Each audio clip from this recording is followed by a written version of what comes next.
আল্লামা যখন ইন্তেকাল করলেন, আমি তখন মালয়েশিয়া থেকে যুক্তরাষ্ট্রে একটা কনফারেন্সে যোগ দিতে যাচ্ছি, কাতার এয়ারলাইন্সে। মালয়েশিয়া থেকে দোহাতে নামলাম। দোহায় যখন আমার ট্রানজিট, তখন শুনতে পেলাম যে আল্লামা বিদায় নিয়েছেন। সোশ্যাল মিডিয়ায় শুনে বিশ্বাস করতে পারলাম না। মুহূর্তের মধ্যেই মাসুদ সাইদি ভাইকে মেসেজ করলাম, উনি কোনো উত্তর দিতে পারলেন না। মাসুদ ভাইয়ের সাথে যখন কোলাকুলি করি, আমাদের শামীম ভাইয়ের সাথে যখন কোলাকুলি করি, মনে হচ্ছে আল্লামা সাইদির ঘ্রাণ পাই। শরীরটা লিটারালি কাঁপছিল, নিজেকে মানাতে পারছিলাম না, বিশ্বাস করতে পারছিলাম না যে আসলে আল্লামা বিদায় নিয়েছেন।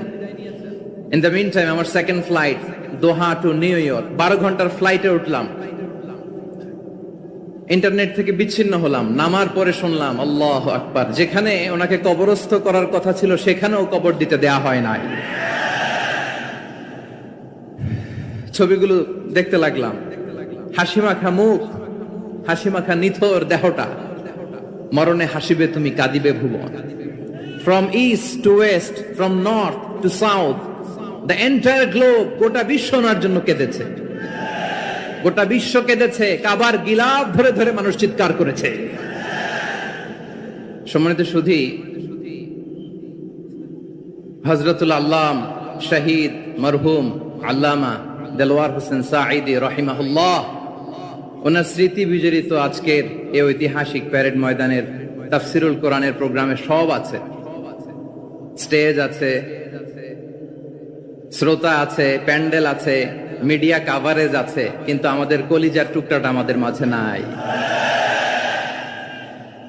আজকের এই প্রোগ্রামে আলোচক হয়ে এই চেয়ারে আমি না বসে, ওই শ্রোতাদের কাতারে বসে যদি আমাদের আল্লামার নুরানি চেহারার দিকে তাকিয়ে ওয়াজ শুনতে পারতাম, আমাদের হৃদয়টা ঠান্ডা হয়ে যেত,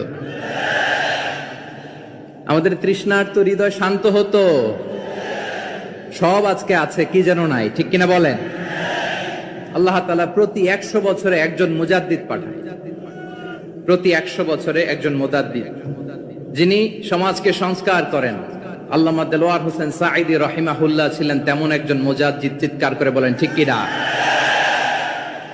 উনি শিরক বিদআতের আস্তানাকে তছনছ করে দিয়েছেন, তাওহীদের বাণীকে সমুন্নত করেছেন, গণমানুষের কাছে তাফসিরুল কোরআনকে জনপ্রিয় করেছেন।